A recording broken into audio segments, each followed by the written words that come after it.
Okay, so for this question, we are solving a trig identity question, and because it was a complex question, I had to solve both sides. I couldn't just pick one and then have the answer right away. I had to solve both sides in order to get each side to equal each other. But I decided to solve the left side first. So the left side was sine 2x over 1 minus cos 2x.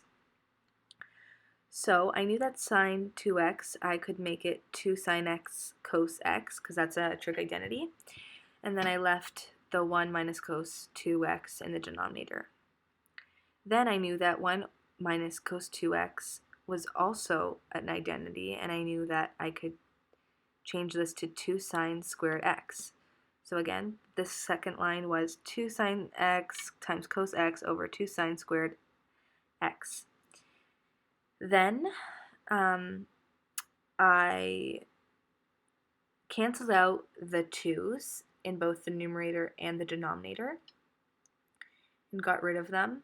And then I was left with sine x times cos x over sine squared x. Then what I did was I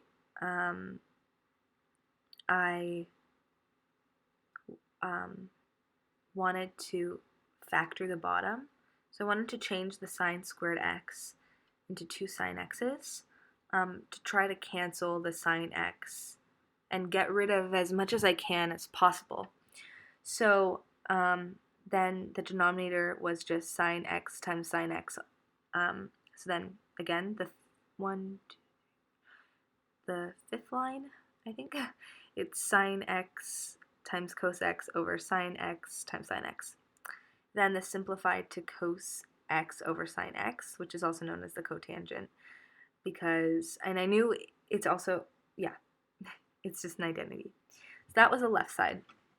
Then the right side, so the right side originally is 2 secant 2x minus tan x.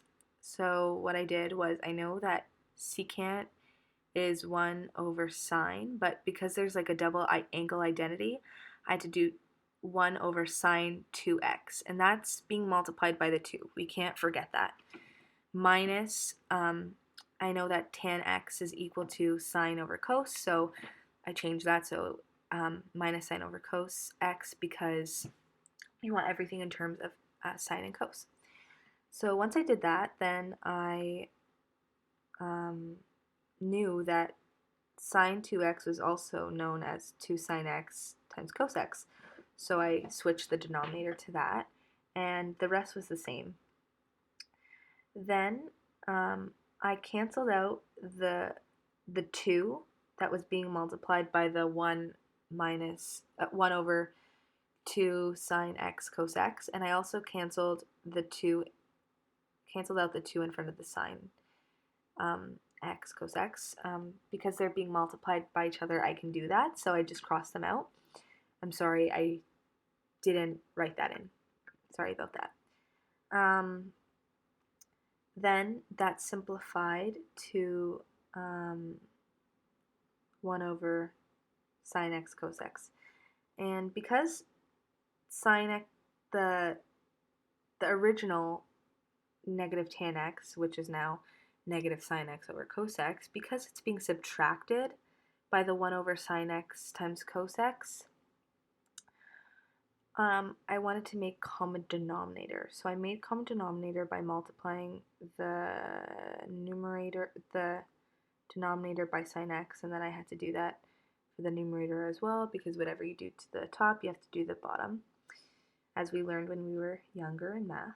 So then this turned into be 1 over sine x cos x minus sine squared x over sine x cos x.